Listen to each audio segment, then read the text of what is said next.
첫 번째는 헌재 재판관 근접 경호 요청 관련입니다. 헌재가 재판관 8명에 대한 근접 경호를 경찰이 요청해서 어제부터 경호가 시작됐다고 합니다.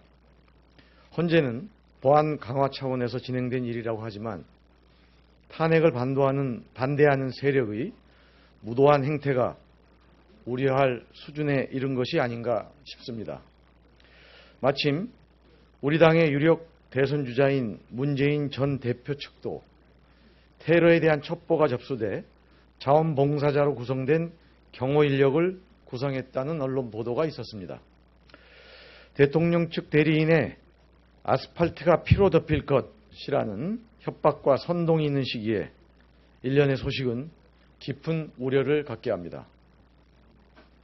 촛불혁명으로 촉발된 민주주의의 파도를 또다시 백색 테러로 뒤집으려는 세력이 있다면 국민들은 결단코 용서하지 않을 것입니다. 경찰 당국은 불상사가 없도록 각별한 경계와 대응을 해줄 것을 요청합니다. 다음은 특검 수사기간 연장 관련입니다. 특검 수사기간 연장이 불발되어 수사가 종료될 경우 박근혜 대통령에 대해 시한부 기소 중지로 처리할 예정이라고 밝혔습니다. 잘한 결정입니다. 박근혜 대통령의 국정농단을 규명하고 심판대에 세우기 위한 특검의 노력을 적극 지지합니다.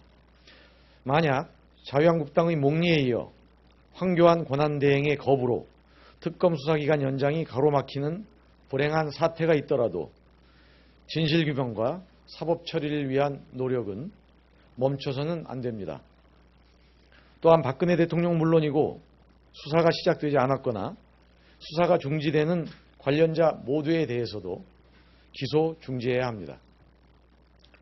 아울러 자유한국당과 황교안 대행에게 국정농단 세력에 대한 법의 심판을 막을 길은 결코 없으며 특검 수사 연장 거부로 얻을 것은 진실규명을 가로막은 국정농단 세력의 공범이라는 꼬리표뿐이라는 점을 분명히 경고합니다.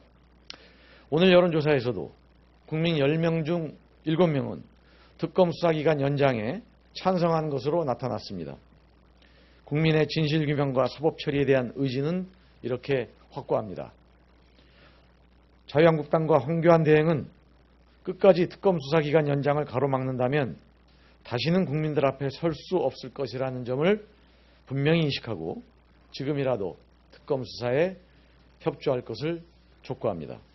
다음입니다. 우병우 전 청와대 민정수석에 대한 구속영장이 기각된 배경에 우 전 수석과 함께 청와대에서 근무했던 검찰 출신 인사들의 진술서가 영향을 끼쳤다는 사실이 언론 보도를 통해 알려졌습니다.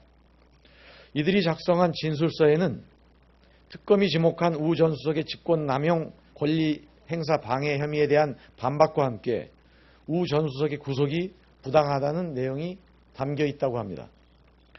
언론에 따르면 우 전 수석이 본인의 혐의를 인정할 경우 자신들까지 처벌 대상이 될 수 있다는 판단하에 진술서를 작성했을 것이라는 분석입니다.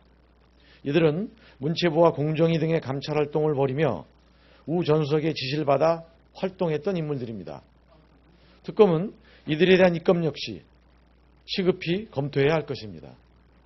더 큰 문제는 이들 중 일부가 청와대 근무를 끝내고 검찰로 복직했다는 점입니다.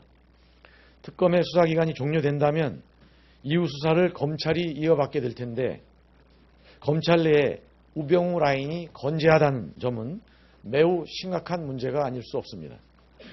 황교안 권한대행은 즉각 특검의 수사기간 연장에 동의해야 할 것입니다.